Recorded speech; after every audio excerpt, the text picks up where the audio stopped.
Hey guys, it's Jamie Scrimger here, second wife, stepmom of 3, and mom of 1. And you're listening to my podcast, where we talk about all things motherhood, stepmotherhood, and living a kick-ass life. If you're ready for raw and real conversations and are striving to live your very best life, then you are in the right place. Every week, I'll provide you with tips and strategies and mindset shifts to inspire you to live your own version of a kick-ass life, while bringing you along as I create my own.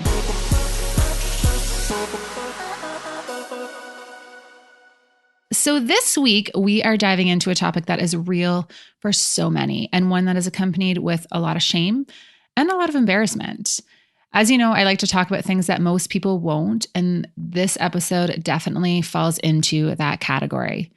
Now, my good friend Jaclyn Shaw is on the show to talk about her experience with infidelity in her marriage. Jaclyn is a wildly passionate soulpreneur and manifesting queen who gave up living in one place to explore the world with her young family.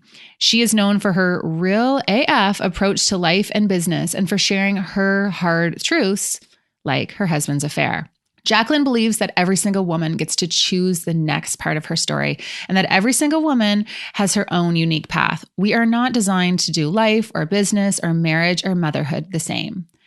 Jaclyn is an expert at leading women to boldly step into their fears and strip away the shoulds and unapologetically own who they are so they can break through the self-sabotaging behaviors and patterns that are keeping them stuck. She guides women to elevate their relationships through one-on-one coaching and her signature group program, Infidelity. She is also the co-founder of FEM and the co-host of the Spiritual Smackdown, a podcast where she provides business and soul coaching for wild women ready to rise. Now, if you haven't experienced infidelity firsthand, you're still going to get something from this episode. We dive into owning where you're at and the role that you play in the dynamic of your relationship, how your childhood beliefs creep into your marriages and your relationships as an adult. Forgiveness, what that really means, following your gut, doing the work on yourself, and the secrets to a successful marriage. I have to say, I went into this conversation with one perspective on infidelity and forgiveness and left with another. Now, speaking of marriage, before we dive into this episode, I want to make sure that you know about the live event that Darren and I are hosting on October 1st. We are hosting a live webinar for stepmoms and blended family couples, all about how to tackle different parenting styles in a blended family. Now, if you and your partner disagree about rules and expectations and consequences and responsibilities with your kids and your stepkids, this webinar, well, it's one that you do not want to miss.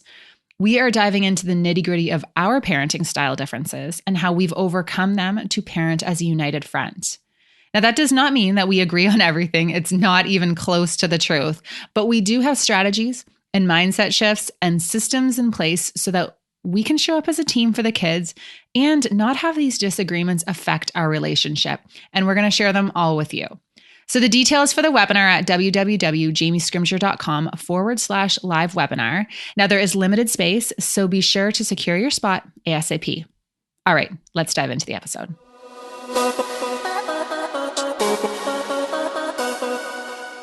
All right, welcome back to the podcast. So I am here with my good friend, Jaclyn Shaw.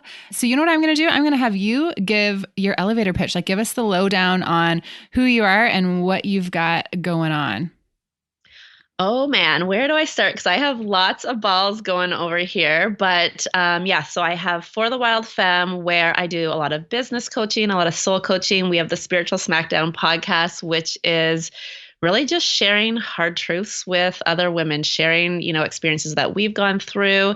We talk about everything. We talk about infidelity. We talk about loss. We talk about rising. We kind of talk about all of the things that typically aren't talked about, really, with the desire to show other women that they're not alone in what they're going through, that the things that they're afraid of, some other woman has been through and has came out on the other side. So we bring women on and interview them really to just share those truths and behind the Instagram reel, Yeah, I know. Because you know what? There's as much as everyone on Instagram right now is talking about let's be authentic, let's be real, let's be raw. It's like, no, but let's actually be, right? Mm-hmm. Like, let's actually talk about it.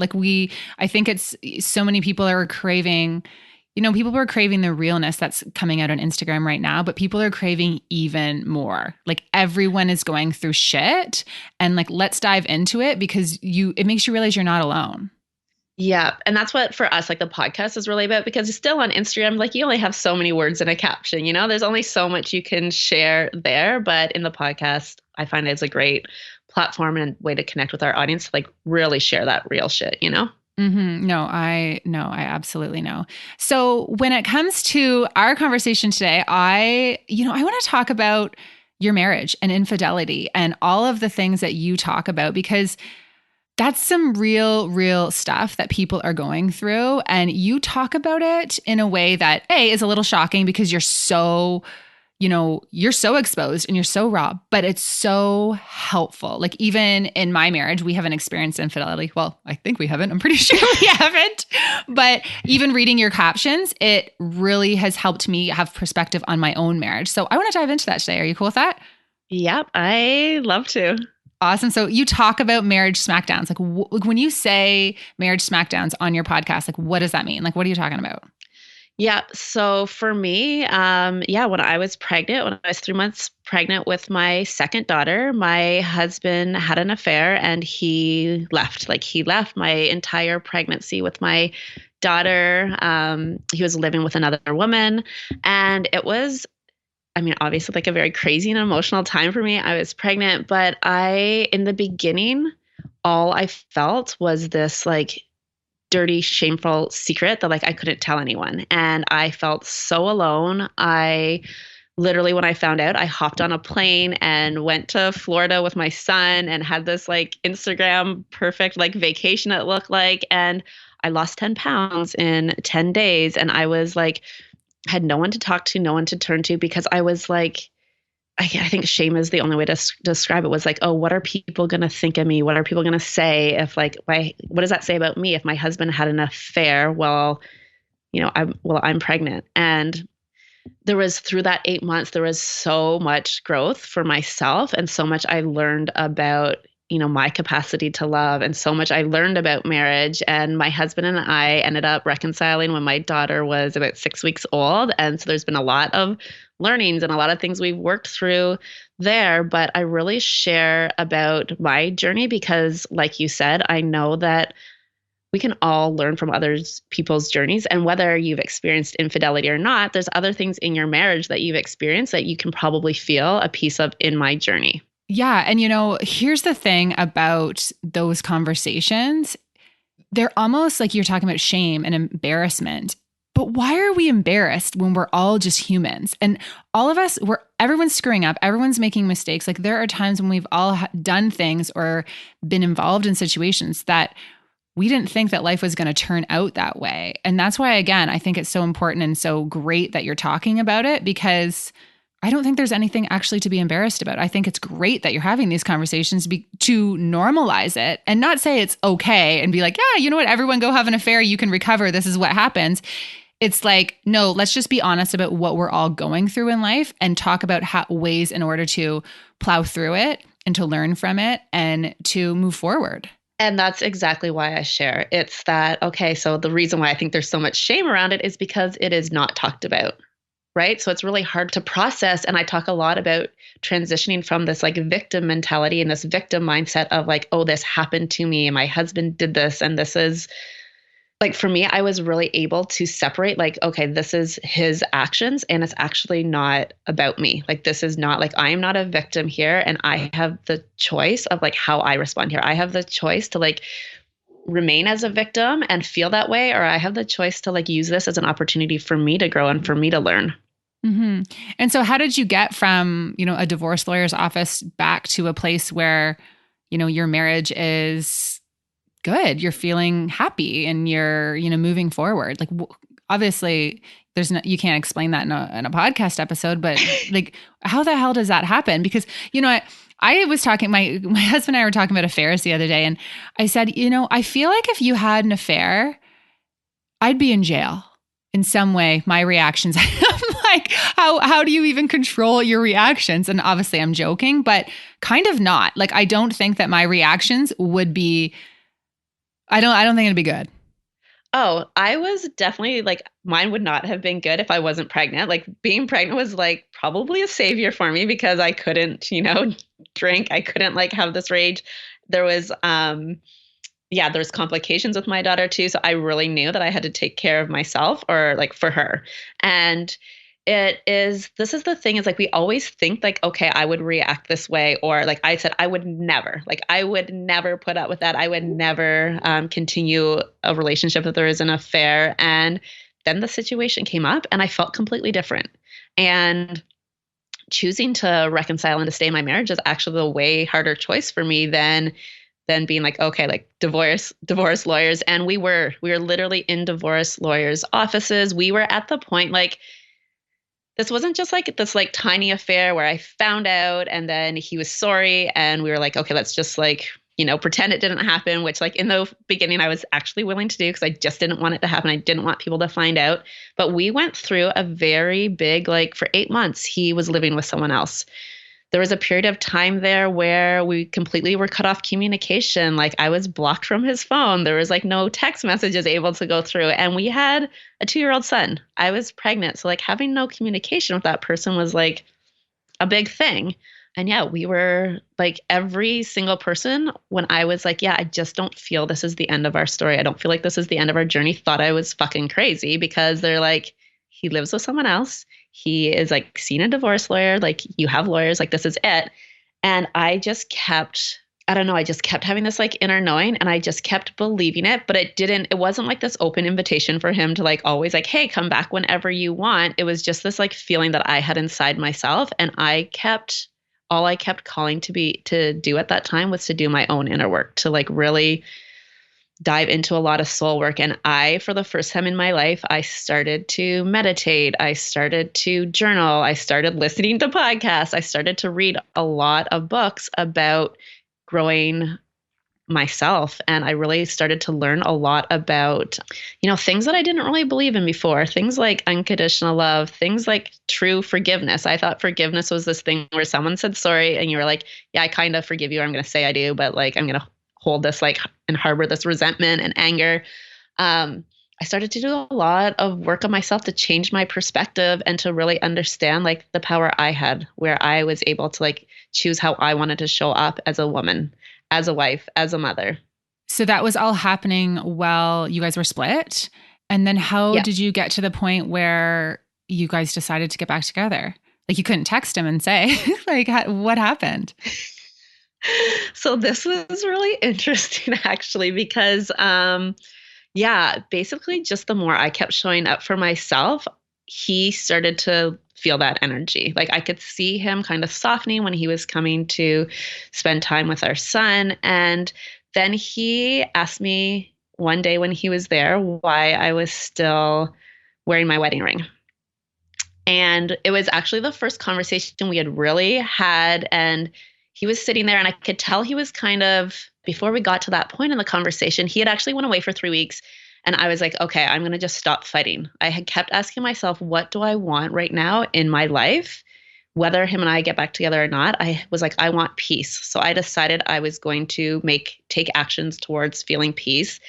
And that meant at this point, my son was, I had made it very clear that he was not allowed to meet the woman that my husband was living with. And so I decided I wanted peace. I was going to ask him what he wanted when he got back from this trip. And I was going to, like, if he said, I really need Kane to be able to be in this part of my life, I was going to say yes. So this one night he was at my house, he was kind of hanging around. So I was like, hey, I'm just going to ask him like what he really wants, like if he's happy and what he really wants in life. And when I asked him that, he said he wanted to like live on our couch and see our son every day. Like he knew basically what he had done was irreparable, but he was just like having a really hard time not being in my son's life every day. And I was just like, oh, that's not realistic. Like, what do you actually want? And he repeated that. And I was like, okay, this is kind of like the starting point. But then he asked me that question about why I was still wearing my wedding ring. And I put this wall up and I was just like, I'm not going to get vulnerable and tell him like there's still like, I still believe like that there's an opportunity for us. I literally put up the wall and was like, oh, like I'm still wearing it because it's a sweet piece of jewelry and I like it and I'm going to take it off eventually. But until then, I'm going to wear it. He Yeah. immediately like got up, walked out the door, and like end of conversation. And literally the next day I woke up and I just was like, ah, fuck, like I just didn't share my truth. I closed up because I was scared of his reaction, because I was like, it's pretty fucking vulnerable to tell your husband who's living with somebody else, like, hey, I still think that like our marriage isn't over, you know? Yeah, because it actually sounds a little crazy. You know what I mean? Like if you're looking at it from like an outside perspective, you're like, no, why? Why? You need to let him go, right? And have that respect for yourself when really Yeah. you're respecting your truth and what you really want. It's interesting. Yeah. It was, and I just knew from like everything, I was like, okay, my biggest thing right now is that I'm going to speak my truth. And so the next day, it was like, took so much for me to say to him. I was like, you know what? What I said last night isn't actually how I feel. And this is how I feel. And this is why it was so hard for me to share. And I was like, because it's hard to say, like, I still love you and I still have hope for us. And I'm still like, wanting to have our family back together when you live with somebody else. But that also just like opened up. I mean, I immediately got unblocked from his phone. It just really opened up for him then to get vulnerable. For him, his response was like that wasn't happy with, where he was at, that he did have regret, that he did, all of his feelings were able to come pouring out once I shared my truth. Wow. And do you feel like maybe he had the reactions that he had up until that point because he just thought that he had done something that was not repairable. So he just kind of had to 100%. go with it. And because he had made his bed and that's where life was, and he had made this error and there was no going back. 100% exactly how he felt. And like knowing me before, guys, like I said, like I would never, and he knew that. Like, so he was like, I like royally fucked up. Like, this is it. She's like, he was probably surprised I didn't kill him, you know? Yeah. I'm a So little then too. No, I'm just joking. Sidebar, guys, Jaclyn and I grew up in the same small town. So just in case you're like, what do you mean? How do you know each other? We grew up like a field away from each other. So, or a soccer field or yeah. conservative, whatever that field is. But yeah, no, this is just so interesting because my mind's spinning right now because I'm thinking, how many truths would we actually share with the people in our life if we weren't scared of what the reaction would be, or we weren't scared about what people think, like what we think we're supposed to do in this situation, right? Like in this situation, you, according to society and according to what you always thought you would do, would be like, I'm done, like I'm moving on, this is not okay. And he thought the same.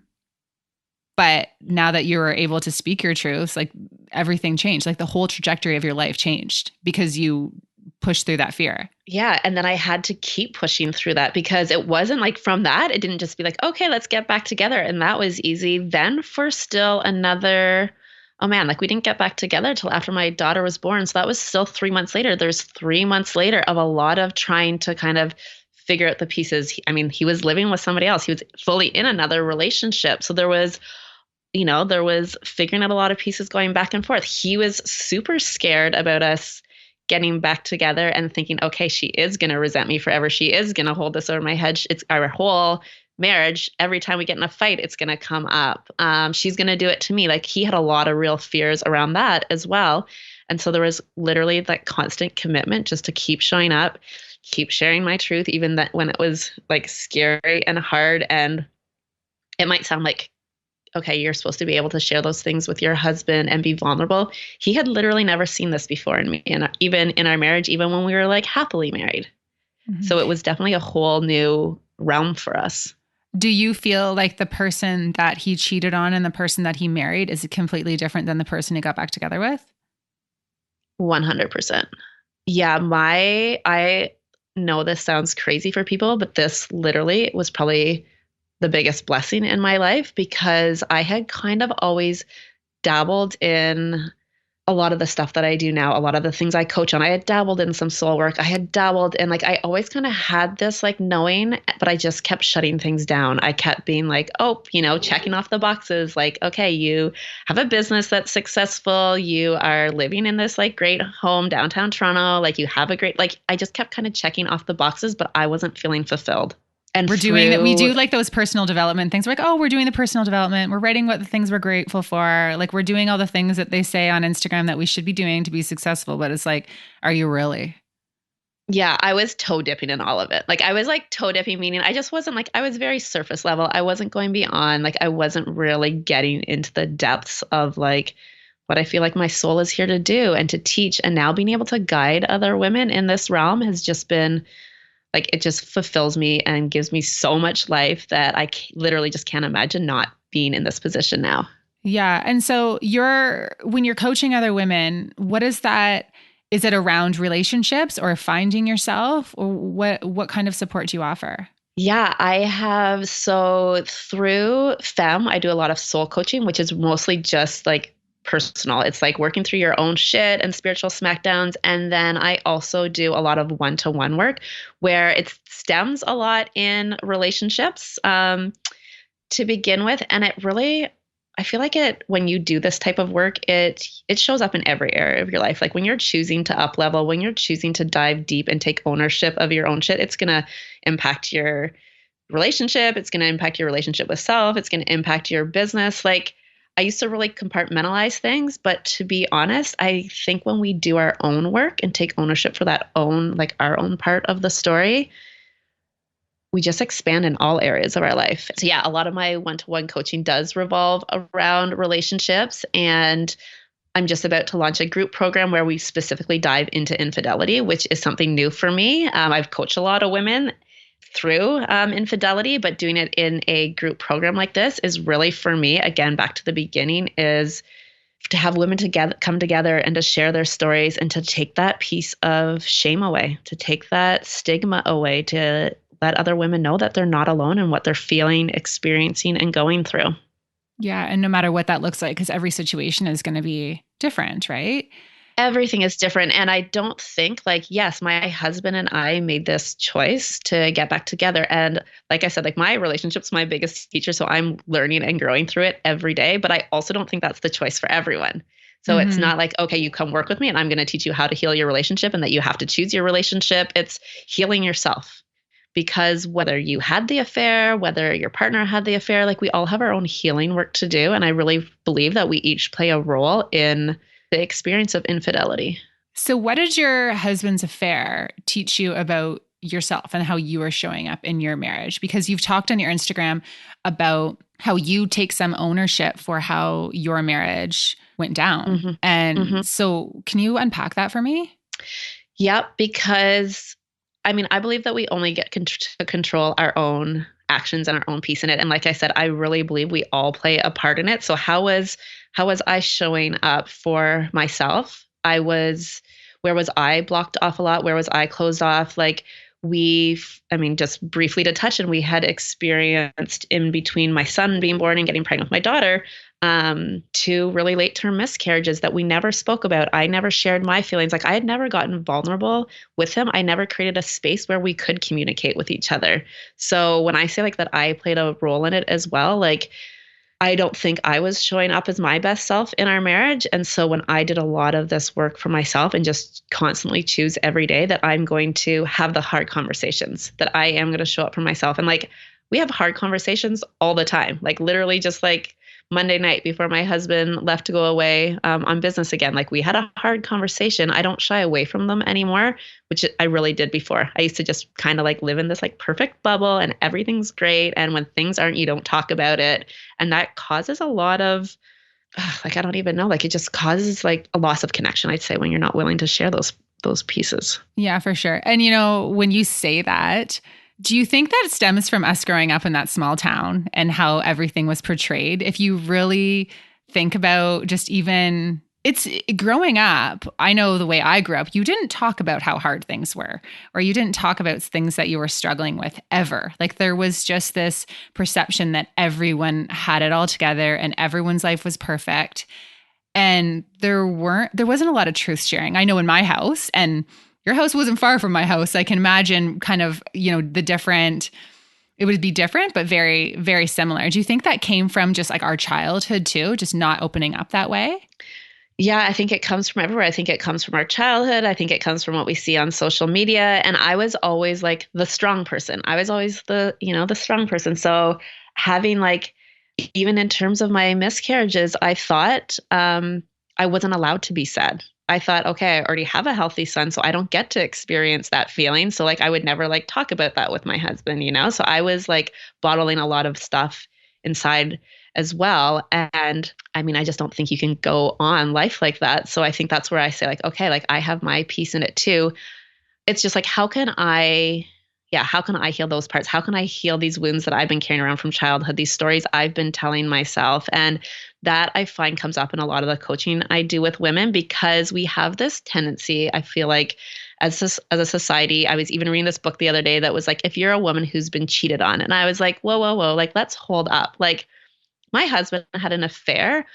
I wasn't like, I don't take that on as like I was a woman who was cheated on. That to me like fuels into that victim mentality. Like, your husband did this or your partner did this. And I think that it's like rewriting those stories. Okay, how can I can only control, moving forward. I can only control how I'm going to show up, my choices, my actions. So taking something outside of me and making it all about me, like this was like such a beautiful piece for me, and learning through my husband's affair is I was like, okay, I play a role in it. It's also not about me. Like, he has his own shit. But I think when I'm working with clients, oftentimes they're like, okay, I'm willing to forgive, but he has to go clean up his mess. Like, this is his thing. He had the affair. It's his thing to solve. And you're like, no, like, you have things as well. Like, it just can't be like his go fix it, because he's going to come home. And if he comes home and you're showing up with anger and you're not trusting and you haven't forgiven and you have all these wounds, like, it takes two people to like heal this.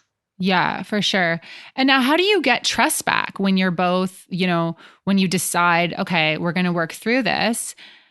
How do you feel okay when he walks out the door and not think that it's going to happen again? Like, that I think is the forgiveness piece, and getting that trust back and building that foundation of a successful relationship. As like, where do you even start with that? This is the number one question I get asked all the time, especially because my husband travels 50% of the time. So he is gone a lot. And people are like, how do you trust him when he's gone? Again, for me, it's a choice. I am not going to choose to live my life in a place where I'm not trusting. I recognize, and I think it has a lot to do with forgiveness. If you can truly, like, again, there's that surface level forgiveness, there's like a deep forgiveness where you've like worked through a lot of shit, where you've had conversations where like I truly have forgiven. And to be honest, I forgave him before we got back together. Like, he had asked me at one point, how could you ever forgive me? And I'm like, I already have, because one, I stopped judging your actions. I stopped judging you as wrong and me as right.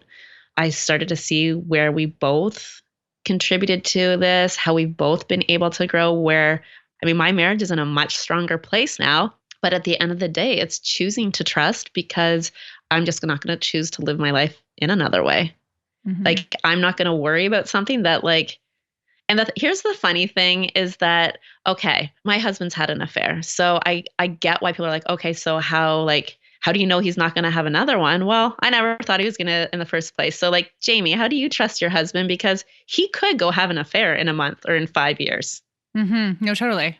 And I don't maybe mean trust, but like, you never know is what I want to say. So we're never guaranteed of what's happening in 5 months, 5 years down the road. So I'm not going to choose to live my life in this place of fear and worry.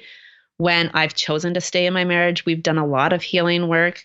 I'm going to choose to like trust that, that inner knowing that I had that we weren't over. I'm going to choose to trust that there's still another piece in our story. And I'm going to choose to like keep following that. Mm-hmm. That's so good.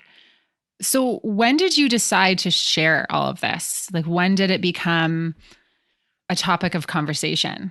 Because that's something that So I'm sure you've had some judgment for going back and people thinking you're crazy, and then to talk about it on the internet, because there is just such the stigma around infidelity and, you know, women who get back together with quote unquote cheaters or however, everyone wants to label it. Like, how have Yeah. you dealt? Yeah.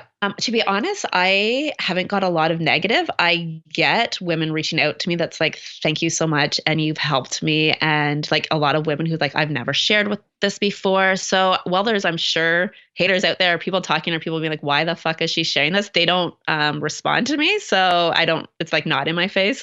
But so I do get a lot of the, okay, like this has like been so powerful for me. But the moment I decided, it's so clear for me. So little piece of the story that I may have missed out was that my husband was living at home again when my daughter was born. And 3 weeks later, he left again and went back to live with the girl he had been living with. And about a week later, I'm there in the park with my 3-week-old daughter. And I just had this like deep knowing that I was like, okay, the first time he left, it was really for me to do my own work and for me to show up. The second time was for me to stay like solid in that truth because those 3 weeks he was back, I kind of had started to like walk on eggshells around him, tiptoe on things. I kind of started to pull out of my own stuff and was like, oh, we're just gonna be this like happy little family again. And that second time was like, nope, you have to be like strong in who you are. And like, you are here to share this. You are here to help other women. Like this is your life purpose. And when we did finally like actually get our shit together about a month later that we're like, let's actually like try to reconcile and do this in a way that's going to be healing for our family. I had a conversation with him before that said, I know that I need to share this. These are things that are important to me in my life. These are things that I've went through and changed and experienced while you've been gone. And I'm going to write a book. And I was like, are you comfortable with me writing this book? Because in the book, it's going to share not the like, he said, she said, dirty secrets of, your affair, but it's going to share like my journey through it. And I was like, I need to know that either you're okay with that or there's a strong likelihood that this is not going to work out because like, I'm just not willing to dull my voice again. Wow. And that hits home for me too, because I get a lot of people who wonder why I share what I do and how I talk about the struggles that I have and the reactions that I get from people. And it's just what I'm doing. Like I think I've said it before, like I don't give other people permission to have an opinion on what I'm talking about because it's not even about them. Like this is about you and your journey and how you've come to the place that you're at right now. And it's very true for me. So that definitely, that resonates. So, you can have that conversation, but does he still like look at your, like when you write Instagram captions about it, it is what it is? Like he's on board? Yeah, honestly, his reaction when I said that to him was the best. Like I couldn't have asked for anything more. His reaction in that moment when I said I was going to share this and write a book and talk about it, he said he was comfortable with it. And he said more so than that, he said, because I asked him, I was like, you're at some point in life, like our kids are going to be old enough to read what I write and share. And he said he like wants Kane, who's our son, to know that if he makes, a big mistake when he fucks up, because he's going to, that he can still be loved, that he can still be supported. So he was like totally open to me sharing. And to be honest, he is a big supporter. Like he was the first person that listened to a podcast that was really touching in on this time in our life. And he was like nothing but supportive and like sent me like the most incredible like message of like how he thinks I'm helping people. So he's been like, not only is he okay with it, he supports it. He like reads my posts and is like happy for me to be sharing. Oh my gosh, I love that so much. And that's what's important too, is just having like just forgetting about what people may think and thinking about the bigger picture and that how many people can you help with your message.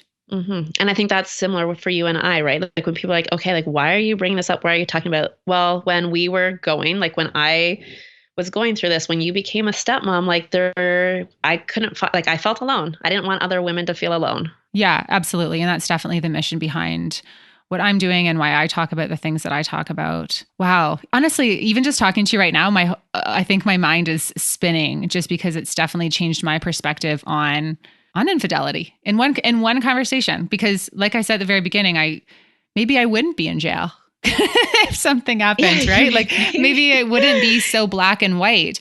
And actually, I think that's the thing, right? We think there's so many things in life that are black and white or right or wrong. and this is what I will accept and this is what I won't accept. And while I do think it's important to have those boundaries and to have that self-respect, often it becomes so much deeper than that. And you can still have that self-respect and forgive and move forward and realize like we're all human figuring out our shit.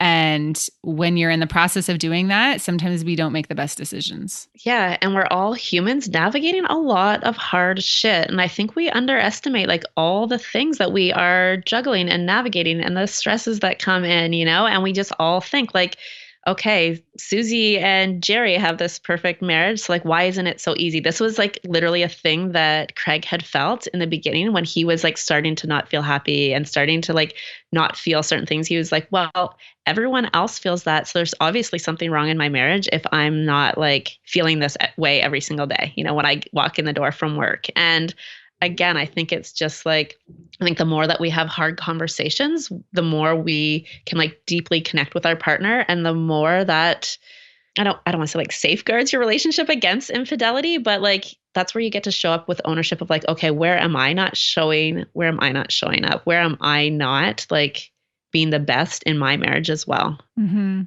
And one of the things that Darren and I really talk about in our marriage and what we think is one of our strengths is he says to me, he's like, if you're upset at me, I know in 5 seconds for sure. Like nothing is swept underneath the rug in our marriage. And that means we have tough conversations. That means that we have some fights, but things don't just build up. And I think that is what is so important for people to understand and be put into practice. Because, I had someone in my life, they ended up getting divorced and we were talking about their divorce. And he said, well, we'd never, ever had a fight. Like we'd never argued. And I could not even believe it. And to me, I don't think that is the sign of a good marriage, to be honest, because you guys were on the same page all the time. Like the warning sign. Yeah. Someone's not saying something. And then all of a sudden they decide that this is not, because you can only have so much built up before there's no even going back, right? Like you have to be able to deal with everything. And when it just builds up and builds up, then if you want to address an issue, you don't even know what issue you're addressing. Oh man. Yeah. That's like literally where that place that we were in right before too, is that we were like not addressing things, like communication was not in a good place. And to be honest, there wasn't a lot of fun in our marriage. Like we kind of stopped having fun with each other as well, which again, that's like another thing for me to take ownership of. Mm-hmm. No, for sure. Like I love when you talk about like dating your spouse, like I know people can be like, oh yeah, like date nights, blah, blah, blah. Like it's important. It is so important for you to connect with that person you chose. Yeah, because at the end of the day, the kids are going to move out and all you guys have is you.